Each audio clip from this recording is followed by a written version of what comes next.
कल चौथे फेज में यूपी की 59 सीटों पर होगी वोटिंग। पीएम मोदी ने आज किसे निशाने पर लिया? अखिलेश यादव और मायावती का नया दावा। क्या?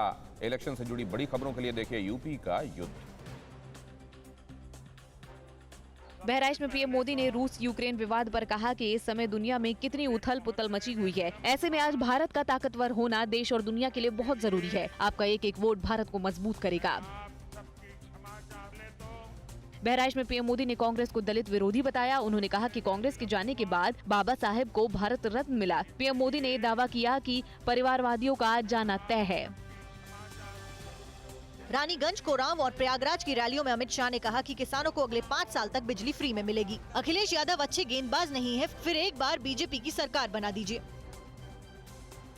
प्रयागराज में अखिलेश यादव ने कहा कि समाजवादी पार्टी को मिला जन समर्थन बता रहा है कि बीजेपी को लोहे के चने चबाने पड़ेंगे। इस चुनाव में गर्मी निकालने वालों की अब गर्मी निकल रही है।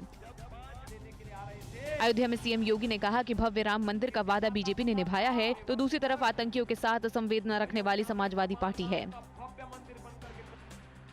बहराइच के पयागपुर में मायावती ने कहा कि बीजेपी राज में मुसलमान दुखी और परेशान है, तो उन्होंने समाजवादी पार्टी को माफिया और गुंडों की पार्टी बताया।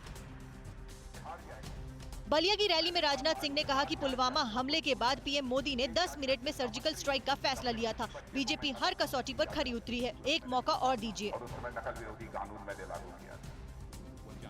TV9 भारतवर्ष पर राजनाथ सिंह ने कहा कि सहयोगियों के साथ छोड़ने से कोई फर्क नहीं पड़ता। यूपी में फिर बीजेपी की सरकार ही बनेगी।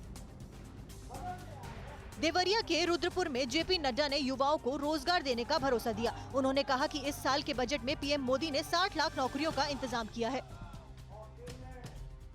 परवाह देश की, सोमवार से शुक्रवार रात 10 बजे TV9 भारतवर्ष पर।